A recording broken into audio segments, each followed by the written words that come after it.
Saat Tasya mendengarkan ucapan Arya yang menyebutkan nama lengkap Arya, Tasya membulatkan matanya dan seketika Tasya tidak dapat berbicara maupun berpikir. Azizkia, sebuah nama yang sudah mendunia. Nama yang memang sudah mendunia selama beberapa tahun.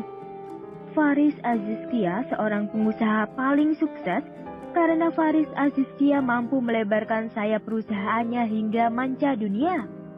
Dan Faris Azizkia memiliki seorang anak perempuan yang bernama Putri Azizkia Az-Zahra yang juga banyak dikenal karena kejeniusan dan banyak dikenal karena pengusaha muda paling sukses di Asia. Dan Saputra. Nama Saputra pun adalah salah satu nama yang tak kalah terkenal dari Azizkia. Jika diurutkan, Saputra berada di urutan nomor 2 setelah Azizkia. Hans Saputra, seorang pengusaha yang cukup kompeten sehingga bisa membawa nama perusahaan sampai mendunia. Meski tidak seperti Faris Azizkia, namun Hans sudah termasuk pengusaha yang sukses. Hans Saputra memiliki seorang anak laki-laki yang bernama Ananda Delon Saputra. Delon pun banyak dikenal karena kepintarannya mengelola perusahaan hingga mampu meningkatkan perusahaan dalam waktu yang cukup singkat. Karena hubungan antara Faris dan Hans yang semakin baik dan dikatakan sangat baik, akhirnya mereka menikahkan anak mereka yaitu Az-Zahra dan Delon. Sampai setelah beberapa tahun, Az-Zahra dan Delon memiliki anak pertamanya yang bernama Arya Azizkia Saputra, seorang anak laki-laki yang sudah banyak dikenal oleh banyak orang karena kejeniusan yang diturunkan dari orang tuanya yang memang memiliki kepandaian yang sangat luar biasa. Bahkan ketampanan Arya yang diturunkan oleh Delon membuat Arya lebih banyak dikagumi. Az-Zahra dan Delon pun memiliki anak kembar laki-laki dan perempuan yang bernama Diandara Azizkia Saputra dan Diandini Azizkia Saputri.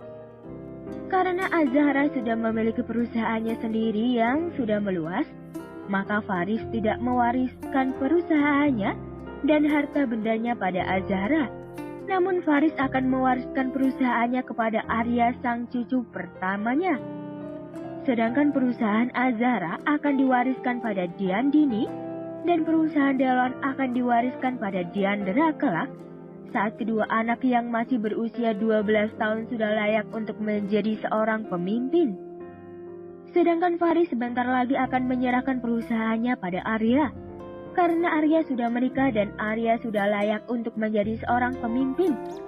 Maka nanti saat kepulangan Az-Zahra dan Delon, Faris akan mengadakan peresmian penyerahan perusahaan kepada Arya.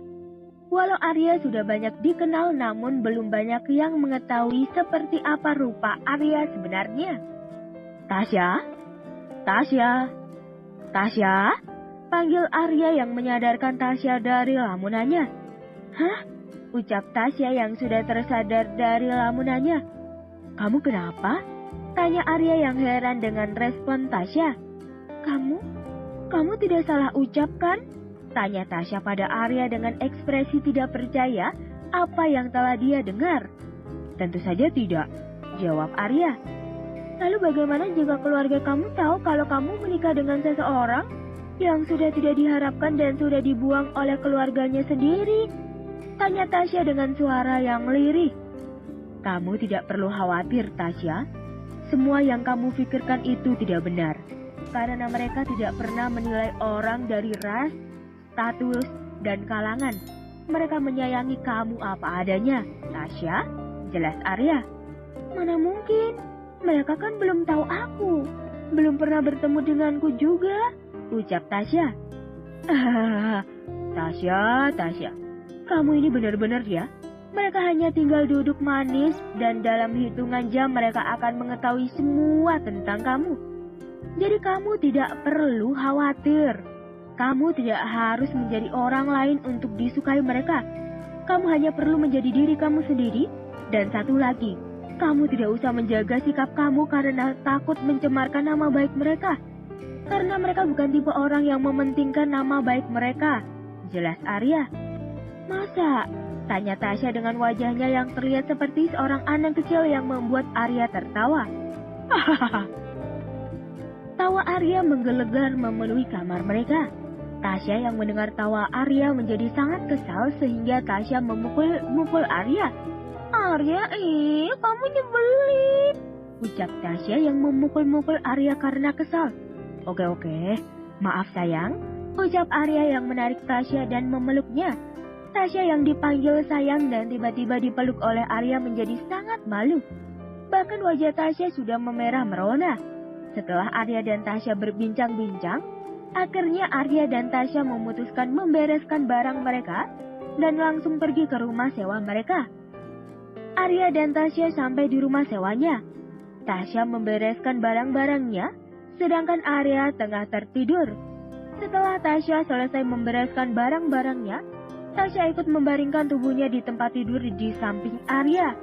Tasya menatap langit-langit kamarnya. Tasya memikirkan takdir yang benar-benar tidak terduga olehnya. Sungguh tidak bisa aku percaya. Aku tidak mungkin. Aku tidak diinginkan dan sudah dibuang oleh keluargaku sendiri. Aku pikir hidupku akan berubah menjadi sangat sengsara dan menderita. Namun kenyataannya justru sebaliknya. Aku kini sudah memiliki keluarga yang baru, yang bisa aku percaya. Keluargaku yang baru adalah keluarga yang sangat-sangat berpengaruh di negara ini, bahkan berpengaruh di dunia. Aku tidak tahu bagaimana kehidupanku selanjutnya. Apa mereka akan menerimaku, atau justru sebaliknya? Batin Tasya.